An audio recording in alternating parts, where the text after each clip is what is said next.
네, 정의당 주간 정치 이슈 5월 23일 5월 4주차 방송입니다. 예. 저는 진행을 맡고 있는 고피디고 뭐 오래간만에 4명 다 모였으니까 인사 한 번씩들 해주시죠. 안녕하세요. 안녕하세요. 김 실장입니다. 넌 내게 모욕감을 줬어. 그건 김 실장이 지난주부터. 아니잖아. 어쨌든. 그거는 그 김 실장 맞다고 저번에 아니, 되게 달콤한 인생인가? 예, 달콤한 인생이고 너는 나한테 모욕감을 줬으는 김 실장 대사가 아니잖아요. 그치. 그거는 4달러. 4달러. 김영철 궁의 대사고. 두 분도 간단히 소개해 주시죠. 대변인 추석입니다. 네, 정호진입니다. 예. 예. 아직 여름이 오지 않았는데 녹음실 너무 덥습니다 지금. 붙여버려. 에어컨도 없고 시작하자마자 붙여하면서 해야 돼. 시작하자마자 땀이 나고 있어. 이 온도는 전달해드릴 방법이 없네. 어쨌든 이 녹음실은 이렇게 뜨거운데 국회는 아무 일도 없이 차갑게 쉬고 하고 있는데 기자들하고 점심 먹고 걸어오는데 예. 그 말씀을 하시더라고. 무슨 주말 같다고 예. 금요일 무슨 오후 같다고 아니 그 근데 말씀하시더라고요. 지금 저렇게 된 게 지금 한 달 내내 저래요. 네. 조용하잖아요 지금. 네, 자유한국당의 이 장애투쟁으로 봐야 될까요? 뭐 장애투쟁 가출해가지고 막. 국회가 열리지 않고 있는 상황입니다. 예. 그리고 그래서 이 상황을 바꿔보고자 이제 새로 이제 선출이 된 원내대표들이 이 호프 미팅을 20일 날 이제 국회 근처 호프집에서 호프 미팅을 했는데 예. 저는 그날 이제 근처에 곱창집에 약속이 있었고 가다가 지나가다 봤는데 저는 그런 생각이 들더라고요. 약간 안에 다른 손님들 있던데 불편하지 않았을까 생각 살짝 들긴 했는데 동원된 사람들 아닐까? 당직자들. 전 그랬으리라고. 굉장히 불편했을 것 같은데. 손님들이 아니라 당직자들. 그리고 이게 보여주기 행사잖아요. 어쨌든 그렇죠. 그렇다 보여주는 보니까 시작을 앞에서 했잖아요. 그 호프집 앞에서 마치 이렇게 브리핑 하듯이 이 나란히 이렇게 그 테이블을 두고 이렇게 세 명이 이렇게 나란히 앉아가서 한 잔 짱 하고 들어가던데 좀 그것도 약간 이상했다 이런 생각도 들던데. 그 안에 술 취한 분 있었으면 막 뭐라 하지 않았어. 똑바로 해! 막 이러면서. 예, 일단 뭐 어쨌든 민주당이 먼저 손을 내밀었다고 볼 수 있겠죠. 그런 건데, 근데 결과적으로 이제 뭐 나중에 이제 사후 뉴스 나오는 걸 보니까 큰 성과가 있었던 것 같지는 않은데 이 호프 미팅의 성과에 대해서 다들 어떻게 보시는지 좀 말씀 좀 해주시죠. 희망 없는 호프 미팅. 호프니까. 제가 그걸 쓰려고 하다가 그랬어요? 사자성어 만들어 왔어요. 뭐야 벌써 와, 네. 뭐 그 이렇게 저기 카메라에 준비까지. 보여주세요. 예. 저렇게 준비까지. 그러나? 아니 뭐 준비 내용이 없기 때문에 이런 거 준비해 왔어요. 지금 내용에 충실하지 않아서. 본분 충실한 말을 해보는 게 뭐냐면 호프 미팅을 실패한 원인이 제가 보니까 국회의원은 원래 국회에서 법을 만드는데 술집에 가면 술을 먹어야 되는데 보니까 500보단 잔이 좀 더 크더라고요. 1000은 아니고 그 잔 3개로 1시간 동안 안주 3개 시켜가지고 버틴 거예요. 술집에 가면 저는 충분히 본분에 충실하게 술을 먹어야 되는데 술을 좀 뭐 많이 먹던가 이러면 좀 더 감정적으로 들어가서 좀 더 좋아질 수 있었는데 맥주 그거 한 잔으로 1시간 동안 있었더라고요. 조심하느라 술을 많이 마시지 않았다 이런 느낌. 그러니까 본분에 충실하는 건 술집에서 술을 먹어야 돼요. 본분에 충실하지 않았어요. 아니 그 뭐 호프 미팅은 제가 보기에는 손 내민 거는 이인영이었지만 예. 그 사실상 이제 거의 남매 수준으로 가까워지고 있는 나경원, 오신환이 뭐 맥주 뭐 잘 사주는 뭐 얘기했다가 결국은 그런 식으로 됐는데 그날은 나경원 존재감 보여주는 자리였어요. 그렇잖아요. 황교안 대표 민폐대장정 나가면서 맨날 민폐대장정. 민폐하고 지금 뭐 민생 괜찮다. 돌보는 겁니까? 민폐대장정 하고 있다 보니까 언론의 관심이 다 황교안이에요. 그러니까 나경원 원내대표가 언론의 조명을 받는 건 국회에 있어야 돼. 국회와 관련된 뭔가 폭작폭작 벌어져야지 본인이 존재감을 드러내는데 4월 30일 패스트트랙 처리되고 난 다음부터 존재감 자체가 지금 황교안 대표로 확 기울어져 버리다 보니까 뭔가 본인이 드러내고 싶었던 그러다 보니까 뭐 이인영 만나서는 뭐 밥 잘 사주는 뭐 이쁜 누나 뭐 이렇게 얘기했다가 우리 원내대표가 너무 잘 얘기하셨어. 밥값하는 국회의원이라고 얘기하셨는데 그러다 보니까 사실 알맹이는 없는 거죠. 그리고 만나가지고 뭐 맥주 마셨다 이거 말고 남는 건 없고 도리어 어제 자유한국당이 패스트트랙 관련돼 가지고 철회, 사과, 사개특위, 전개특위 뭐 그 전날 얘기했지만 연장 불가 얘기하면서 어제 민주당 의총에서 못 받는다 불가 해가지고 다시 원점은 돌아왔는데 하나마나한 나경원을 위한 호프데이였다 제가 보기에는. 나경원 존재감 한번 드러내주는 호프데이였고 그리고 인제 뭐 원내 교섭단체끼리 모여 가지고 저희 입장에서는 불편하죠. 그죠. 그렇죠. 말씀도 잘하셨지만 아니 맥주잔 2개 놓는 건 뭐 어렵습니까? 그렇잖아요. 그리고 사실 저희야 이제 5월 말이면 원내대표 선거가 다시 있지만 민주평화당 유승엽 원내대표 되게 섭섭했을 거예요. 본인도 새로 선출된 신임 원내대표인데. 그래서 정치를 하더라도 곳간에서 인신 난다고 맥주 2잔 놓는 건 뭐 어려운 것도 아닌데. 응? 야박하게. 유소연 대표 그랬죠. 본인도 뭐라고. 맥주 좋아하는데. 진짜. 그렇게 봅니다. 실장님은 어떻게 보셨나요? 지금 좀 국회가 뭐 어제 분위기 약간 바뀌긴 했지만 이제 한국당 눈치만 보는 좀 그런 상황이라 원래 이번 주 월요일 날 그 국회의장이 5당 원내대표 불러다가 좀 알지. 어떻게 이렇게 해보려고 했는데 패싱 당했어. 예, 한국당 나경원 원내대표가 나는 뭐 지방 일정이 있다 이렇게 핑계는 댔지만 실제로는 사보임 그때 의장이 그 바른미래당 사보임 시킨 거 보고 사과하거나 하지 않으면은 자기는 앞으로 안 가겠다 이런 식으로 이제 전달한 거거든요. 그러니까 의장이 하는데도 안 간다 그러니까 오신환 원내대표 안 간다 그러니까 그러면 이게 뭐 큰 의미가 있냐 이런 식으로 해서 이렇게 취소되고 그러니까 되게 열받으셨다고 의장님도 처음에 그래서 윤수아 우리 원내대표도 되게 화가 나셔가지고 나는 그냥 간다 의장실 해서 갔죠. 의장실 갔어요. 근데 저도 잠깐 같이 들어갔는데 의장님이 아 진짜 와줘서 고맙다고 그러시더라고요. 그러면서 처음에 그 얘기가 왔을 때 그러면 좀 이렇게 취소를 하는 게 어떠냐고 그런 얘기가 있어서 내가 왜 취소를 하냐? 당신들이 안 온 걸로 하자. 당신들이 오기 싫으면 안 온 거다. 그렇게 얘기를 했었다고 그래요. 근데 이제 우리 윤수아 원내대표만 화답해서 간 거. 뭐 이런 식인 거고. 물론 이제 말씀은 그렇게 했지만 뭐 사실은 이제 물밑에서는 취소지만 그 국회의장은 그런 정도로 좀 강경하게 반응할 정도인데 근데 여하튼 국회의장이 뭘 하자고 해도 안 되고 이런 상황에서 이제 한국당 눈치만 보는 그런 상황이니까 이거에 좀 제동을 걸어줘야 할 필요가 있는 거죠. 그래서 윤수아 원내대표나 유승엽 원내대표가 제동은 잘 걸었다고 생각하고 어저께 민주당 의원총회에서도 한국당이 요구하는 뭐 패스트트랙 철회, 사과, 말도 안 유감 되는 이런 거야. 거는 전혀 안 한다고 했으니까 나는 그거 제안했을 때 그걸 예를 들어 민주당이나 우리가 받을 거라고 생각을 합니까? 그러니까 제가 예. 보기에는 제가 어제 그거 쓰라 그러다 말았는데 그거는 가출 정치 예. 장기화하겠다라는 속셈밖에 안 돼요 지금. 못 받을 거를 예. 던져놓고 왜 안 받냐라고 하고 있는 그쵸. 상황인 못 거죠. 받는 거 뻔히 아는데 던져놓고 지금 그래서 일부 기자들이 걱정을 많이 하는 게 지금 자유한국당의 저 태세를 보면 이거 정말 장기화되는 거 아니냐 저렇게. 예? 지금 본인들 입장에서는 사실은 물론 차이는 있어요. 황교안 대표와 나경원 원내대표의 위치의 차이가 있죠. 나경원 원내대표는 어쨌거나 원내대표이기 때문에 국회와 관련돼서 뭔가를 하고 싶어 하고 이거를 뭐 이런 것이 있는 반면 이쪽은 국회의원도 아니기 때문에 이해관계 당사자도 아니고 본인 대선 행보와 관련돼서 쭉쭉쭉쭉 나가면 되는 그렇죠. 부분이다 거기는 지금 보니까 사실 대선 치르고 있죠. 예, 약간의 제가 보기에는 차이가 있는 상황이고 다만 인제 자유한국당 의원들도 알겠죠. 이게 장기화가 되면 될수록 누구한테 더 손해가 되는지에 대한 부분들 그리고 돌아올 수 있는 명분이 더 없어져요. 챙길 수 있는 신뢰도 사라지고. 그래서 그 전에 길에서 쓰러지실 거예요. 행보가 이게 무슨 어마어마하던데 지금 날씨에. 그거 완전히 대선 행보잖아요. 예, 그럼 기자들도 조사하기 힘들어하던데. 원래 이제 저는 약간 시각을 조금 좀 다르게 보는 게 저는 들어오려고 그랬다. 왜냐하면 저거 장기화되면은 어차피 압력은 양쪽으로 받게 돼 있고 그러면 압력이 마치 이런 거잖아요. 이렇게 막 술 먹다가 싸워. 근데 갑자기 누가 벌떡 일어나서 저기 서 있어. 그래서 약간 테이블에서 벗어나서 막 밖에서 뭐라 그래. 그러면 이제 앉아 있는 사람이 뭐 야 너 뭐 그러면 돼 뭐 하는데 그거 구경하던 사람들이 제일 먼저 사람들한테 뭐라 그러겠어요. 그 싸우는 사람들한테 야 너 일단 앉아 여기 들어와서 앉아. 안 앉는 놈이 나쁜 놈이야. 좀 대화 좀 하자 그러는데 네가 사과하기 전까지는 안 앉겠다. 막 이러면은 사람들은 알았어 사과를 하든 뭐 하든 일단 여기 들어와서 앉아.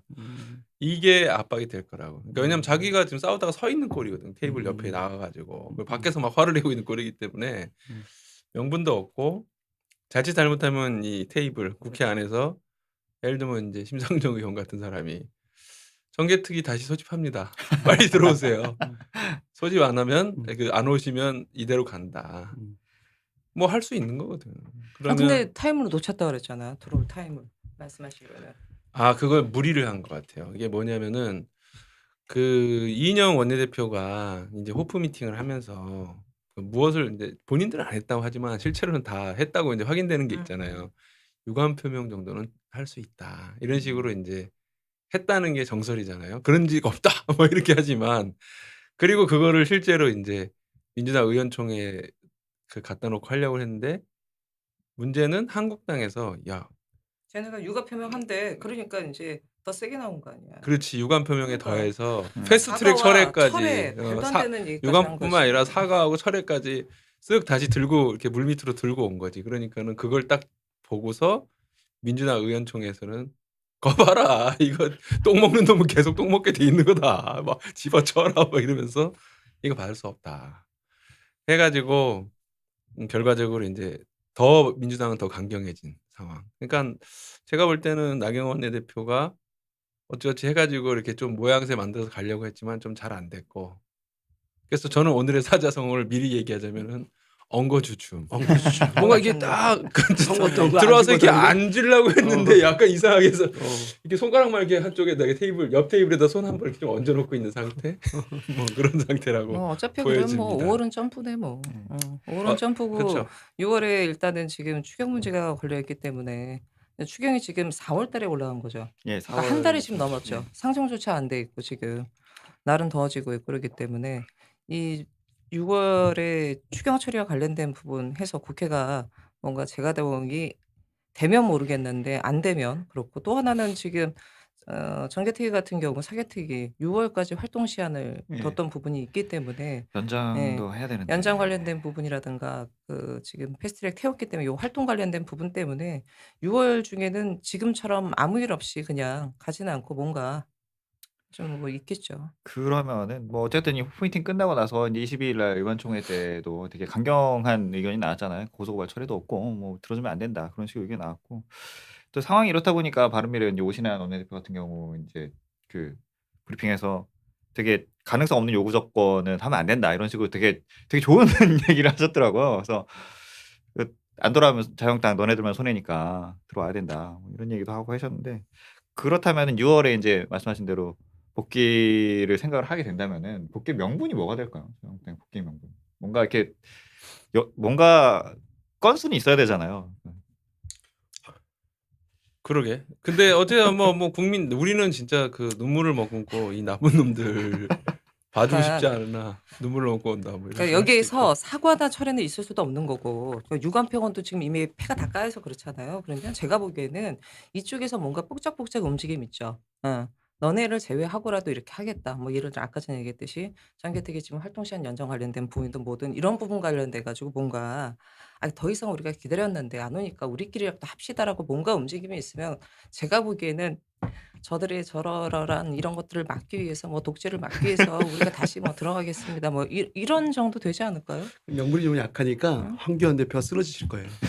아니 폭염에 거기는 쓰러질 원해여 거예요. 가지고 쓰러지든 말든 지금 뭐 대표님이 쓰러졌는데 우리가 이럴 때가 아니다. 단마진으로 아니 오늘 우리 사라졌던 단마진이 원내대표님 나타났다. 원내대표님 모두 발언 너무 좋았는데 역대급으로 제가 완전 와 이랬는데 자유한국당 국회의원들 지금 국민 세금 1,000만 원 넘게 매달 꼬박꼬박 20일 날 맞아요. 나오죠. 얼마 전 나갔죠. 그거 받고 황교안 대표 대선 예비 선거운동 지금 다 선거운동 뛰고 있잖아.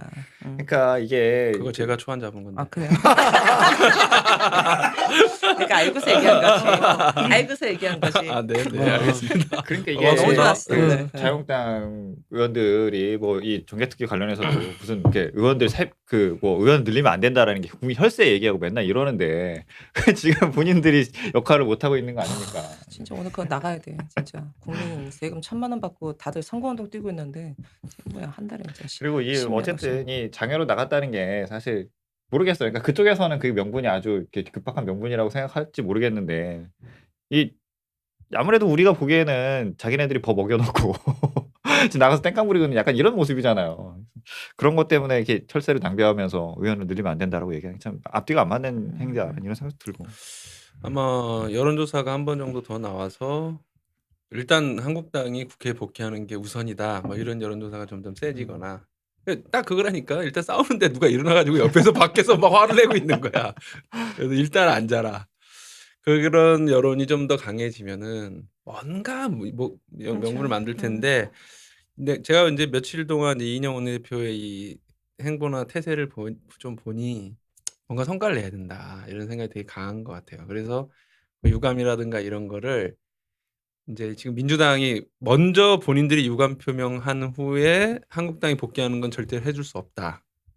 우리가 뭐 이렇게 해줘야 한국당에 오는 건 해줄 수 없지만 또 동시에 이제 뭘 얘기를 했냐면은 일단 전권을 주고 좀 힘을 실어줘 보자라는 얘기가 좀 다수였다고 했기 때문에 아마도 들어오는과 동시에 좀 이렇게 잘했다. 그때 잘 오셨어. 그때 이렇게 뭐 이렇게 좀 몸싸움도 있을 거 했는데 좀 유감스러운 일이었다. 이 정도로 타협을 하고 넘어가지 않을까 생각해 그러니까 봅니다. 그건 있어요. 지금 아까 이제 문희상 의장도 사실 물 먹었잖아요. 문희상 패싱이거든. 근데 원래 더 재밌는 거는 호프데이가 원래 전날이었어요. 원래 예고됐던 날은 일요일이었는데 이래저런 이유로 바꿔서 저 어떤 기자 나한테 "이거 다 기획된 거다. 기획이다." 왜냐하면 전날 하고서 그다음 날 이건 안 가도 상관은 없긴 한데 아예 사실은 문희상 의장을 패싱하고 이렇게 하면서 이렇게 딱 셋맛 이렇게 의도를 갖고 있었던 게 아니냐라는데 저는 약간 그게 좀 맞다는 생각도 들고 또 하나는 뭐냐면 지금 쏙 들어간 얘기가 있어요. 국회 정상화를 하려고 청와대가 두 가지를 던졌죠. 5당 대표 회동 그다음에 여야정 상설협의체 관련된 건데 이거 가지고 옥신각신 얘기하다가 이게 2주 전 얘기예요. 다 물거품 아무런 얘기가 안 나와서 어떻게 보면 청와대도 국회의장도 나름의 노력을 했는데 다 인제 물먹은 상황이 됐고 사실 남은 거는 이인영 신임 대표와 관련된 부분인데 이인영 대표가 과연 자유한국당이 들어올 수 있도록 뭔가 협상과 뭔가 등등 해서 그렇게 할 것인지 만약에 여기서도 안 되면 사실 이 좀 난감한 상황이 되지 않나 싶은 생각이 들어요. 아까 말씀하셨듯이 어제 다 정권을 주겠다 그랬거든요 지금. 네, 뭐 조속히 국회가 좀 돌아가야 될 것 같은데 뭐 그 이후에는 이제 추경 논의도 있습니다. 일단 말씀도 하셨지만은 그래서 이번에 추경 규모는 6조 7천인데 이게 인제 큰 규모로 보기는 어렵죠. 그러니까 좀 어렵죠. 예. 보통 어려운 뭐 정도가 예. 아니라 아주 어렵죠. 예. 뭐 11조 뭐 이렇게도 하고 그랬던 걸로 기억이 되는데 뭐 내용은 인제 뭐 미세먼지와 강원도 산불, 이제 포항 지진 관련된 이 재난 대응 예산이 2조 2천억 정도가 되고 이 경기 대응 뭐 민생 경제 뭐 이런 거 긴급 지원 관련해 갖고 4조 5천억 정도가 되는 건데 일단은 뭐 이번 추경의 의미에 대해서 좀 노 실장님 한번 좀 설명을 해 주시죠. 이 뭐 대부분 아실 테지만 추경이 뭔지 좀 말씀을 드리면은 원래 1년 예산은 연말에 본 예산을 짜지 않습니까? 근데 인제 그렇게 따라서 인제 집행을 하면은 뭐 되는 건데 어쩌다 보면 인제 세금이 좀 많이 거치고 그다음에 인제 이제 국채를 발행할 수 있는 여력이 돼서 국채를 발행해서 돈을 마련할 수 있는 때에 그런 게 가능해지는 때 그렇다고 무조건 추경을 하는 건 아니고 이 국가재정법에 보면은 뭐 전쟁이나 대규모 재해 이런 거는 뭐 이번에 고성 산불 같은 거 포항 지진 같은 게 해당되겠죠.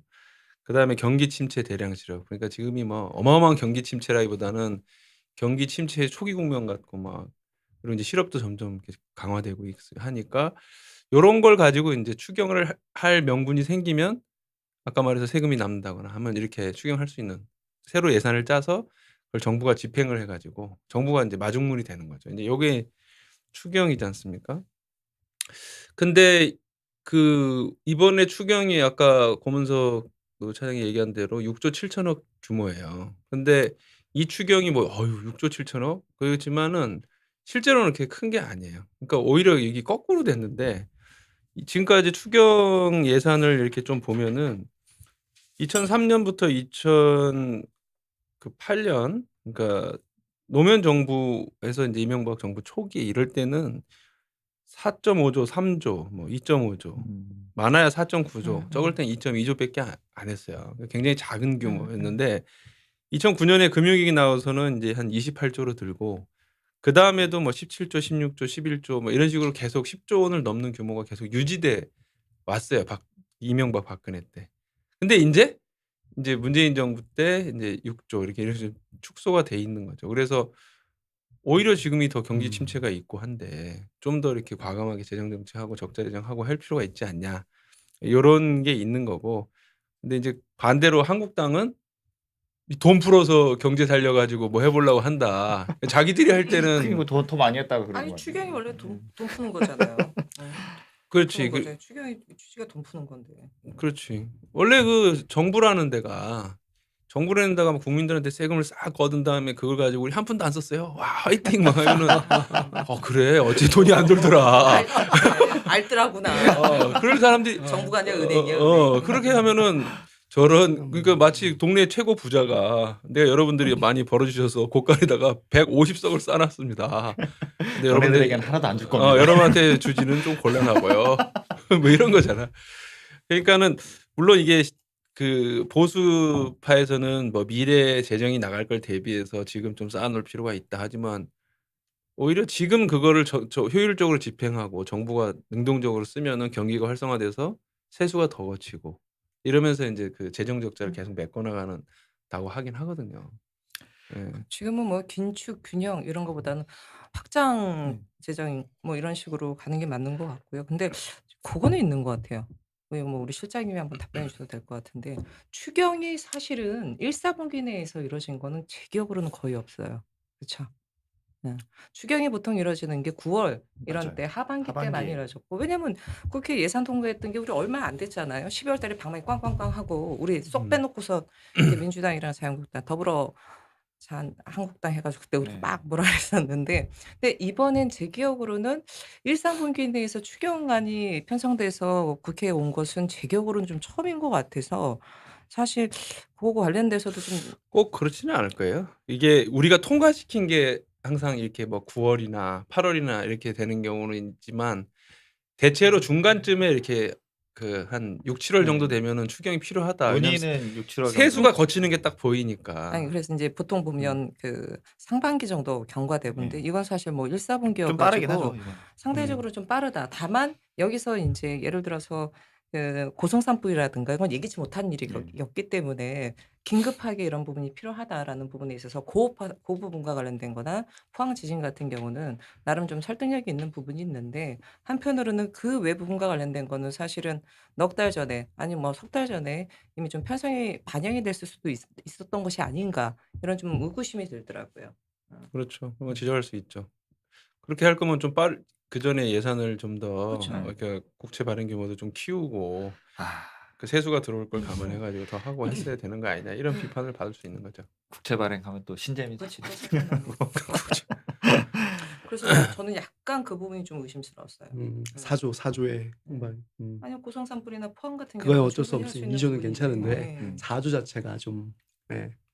사실 통과 그걸 할 거였으면 미리 다 했었어야죠. 그 12월 달 했을 때 그런 건데.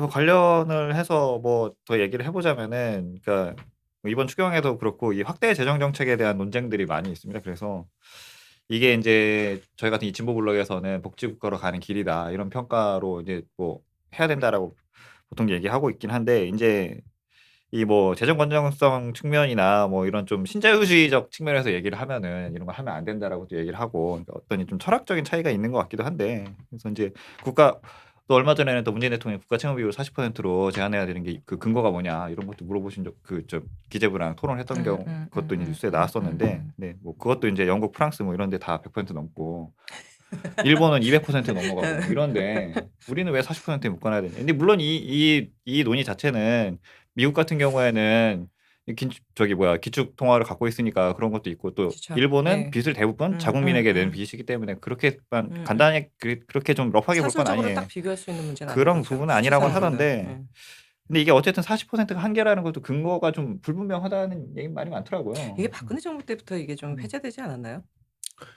그냥 어떤 근거도 별로 없어요. 그냥 대충은 아니지만 일단 이 정도가 적정하지 않겠냐라고 해놓으면은 근거는 뭐 다양하게 만들 수 근거는 있어요. 끼워 맞추는 건가? 그러면 되게 많이 다양하게 맞출 근거는 막 수 끼워 맞춰. 있어요. 내 느낌상 여기까지야.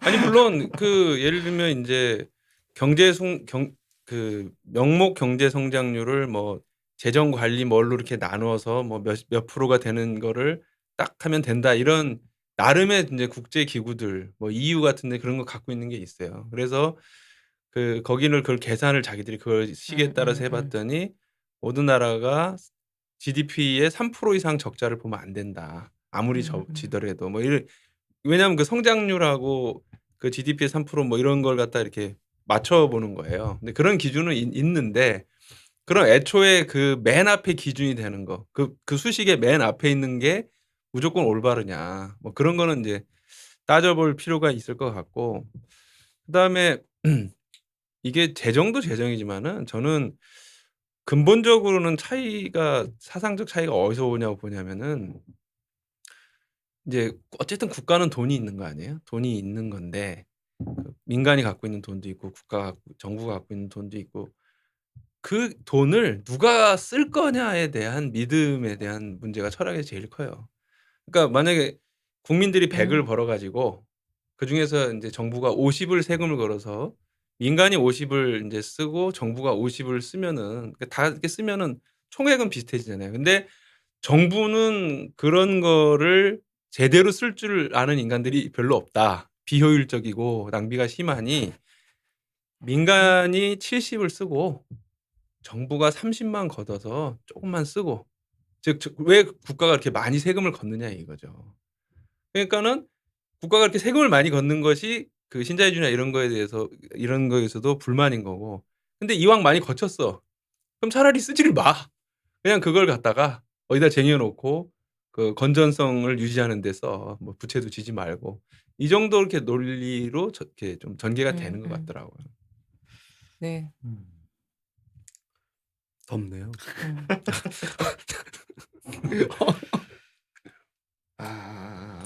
근데 여하튼 우리나라 뭐 국가 채무 비율이 굉장히 낮은 편이니까 누가 그 글을 쓰긴 썼던데 오바마 정부 때는 이제 확대 재정을 하려고 했는데 공화당이 완전히 막 그냥 막아가지고 예산을 그런 걸 막아가지고 그러니까 굉장히 이제 그 국가 재정이 흑자가 났어요.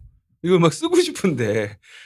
근데 그때는 이제 경기가 오히려 좀 더 지금보다는 그렇게 별로 좋지가 않았고 오히려 이제 이 트럼프 이쪽 와가지고는 막 굉장히 적자가 많이 나는데 오히려 경제가 지금 훨씬 더 좋다는 거 아니에요.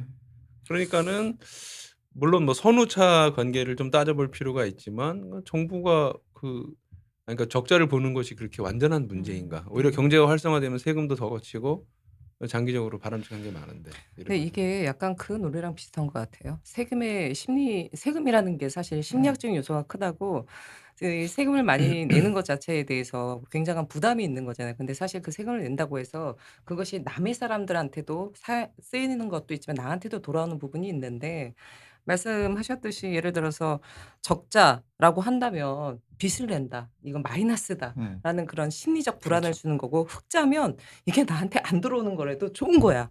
저축하는 것. 이런 식으로 과거부터 계속 좀 이어왔던 이런 논리, 단순한 논리, 심리 이런 게 그대로 좀 적용되는 것 같아요. 네. 예, 제가 보기에도 어떤 이 경제적인 측면 뭐 이런 경제 뭐 측면보다는 그런 심리적 측면보다 측면 영역이 더 큰 것 같아요. 그러니까 어떤 뭐 좀 정치적인 부분을 본다면은 그러니까 그 워딩의 문제죠. 그러니까 이게 나라가 빚을 진다고 이거에 대한 그건 무조건 나쁜 거다라고 보게 되고, 그러니까 이게 그렇죠.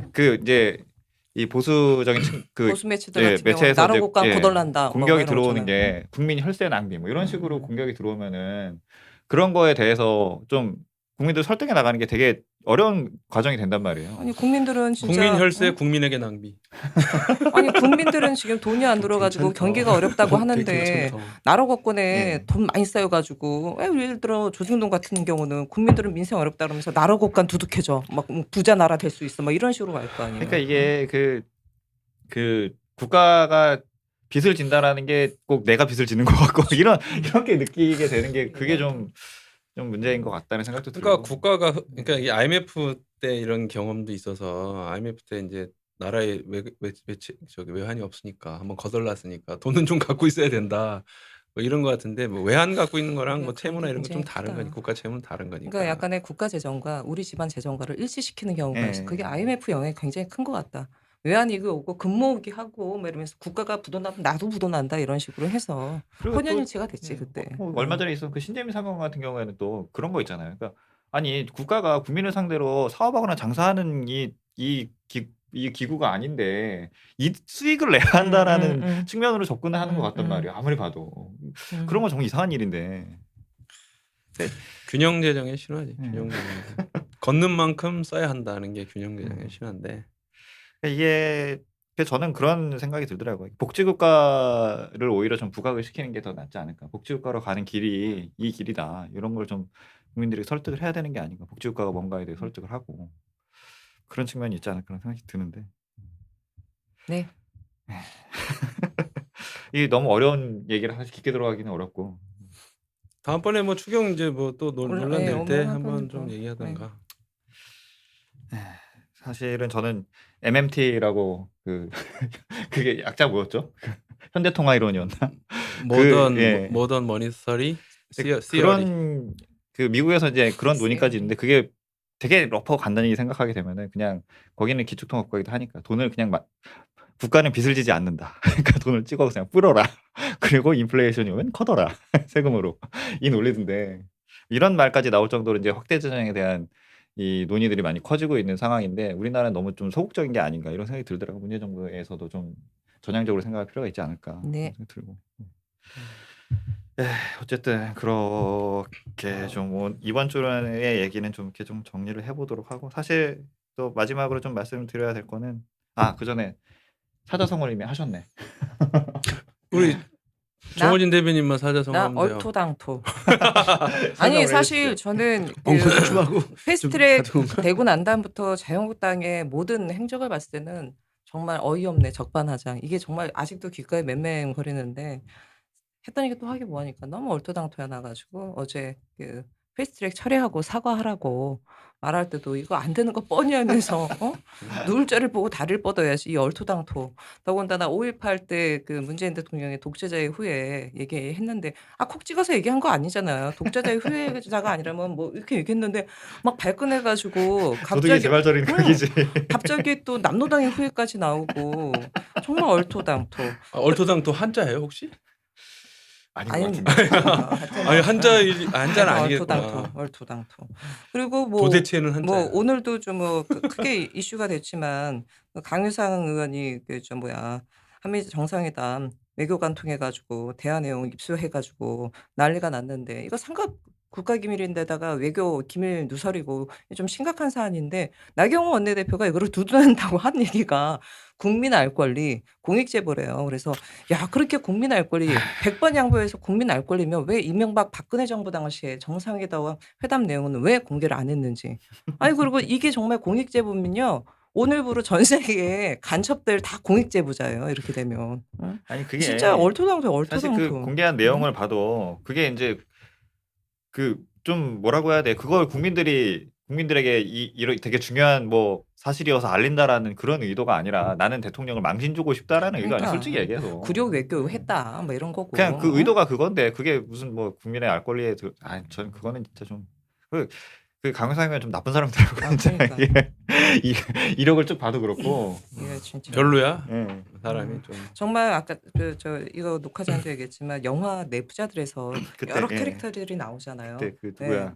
그때 기자로 나섰던 백윤식. 백윤식 캐릭터. 그러니까 영화가 정말 실화를 그대로 모티브로 한 게 맞다라는 생각이 많이 들 정도인데 야, 이 양반은 진짜 거의 꾼이구나. 이게 또 한 번이 아니라 지금 두 번이 더 이런 일이 있었으면 이런 거 가지고 정말 별짓 다 했을 거고 이명박근혜 정부 때는 얼마나 더 오죽했겠습니까. 그런 사람을 비례대표로 공천 줬다는 것부터가 우리 사자성어 하나 더 썼는데? 이거 강효상 아, 의원에게 계신 거예요. 좀 보여주세요. 네. 좋아요. 본분만가? 예. 국회의원이 분명히 자기 업무상 지득한 사실을 사실 비밀 엄수해야 될 의무도 있는데 이거는 더 나아가서 자기가 누설할 목적으로 수집해서 또 누설도 했고 이거는 국회의원으로서 뭐 본분을 정말 망각한 행동이다.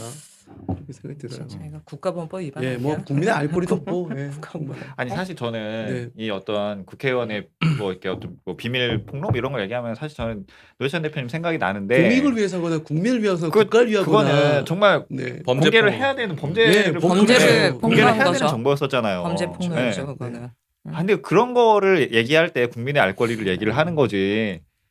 이런 상황을 얘기하면서 국민 알 그렇다 걸 해도 얘기한다는 국익에 거는 반해서는 안 될 예. 텐데 아니 그것도 그러니까 뭐 한도를 가장 넘은 지금 거고. 핫한 게 인제 스노든이잖아요. 음. 스노든 관련된 부분이고 물론 이제 약간의 논란이 여지 있는 부분이 있지만 이거 자체가 사실은 심각한 국익을 저해했다기보다는 CIA가 국가기관이 국가 권력을 가지고 어떤 식의 지금 범죄 행위를 벌이는가에 대한 부분들이 드러난 부분이 있는 거잖아요. 근데 이거는 무슨 대화를 했는데 뭐 대통령이 저자세 외교를 했다느니 뭐 말 그대로 흠집내는 꼬투리 잡기에서 뭔가를 하는데 그러니까 구체적으로 그날 무슨 내용인지는 전 잘은 모르겠는데 그 워낙 한미 정상회담에서 다뤘던 내용에서 한국을 다시 방문해 달라 등등 이 모든 부분들이 지금 한반도 프로세스와 관련된 부분이지 않습니까?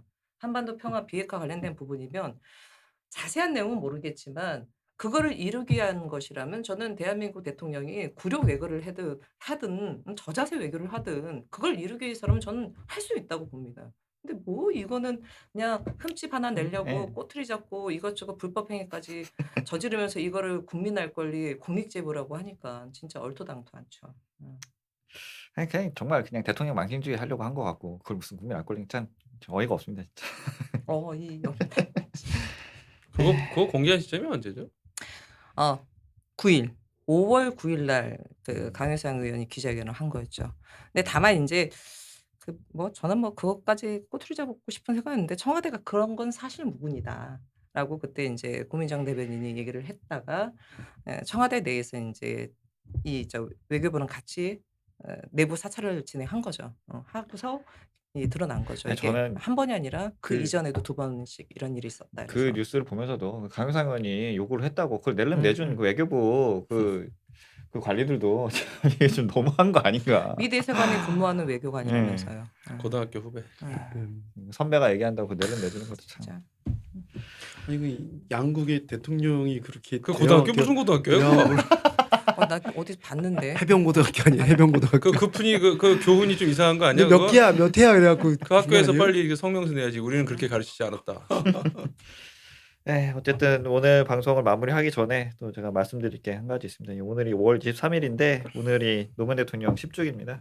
저도 벌써 10년이 됐나 이런 생각도 들고 생생하거든요. 사실 저는 그날의 기억이.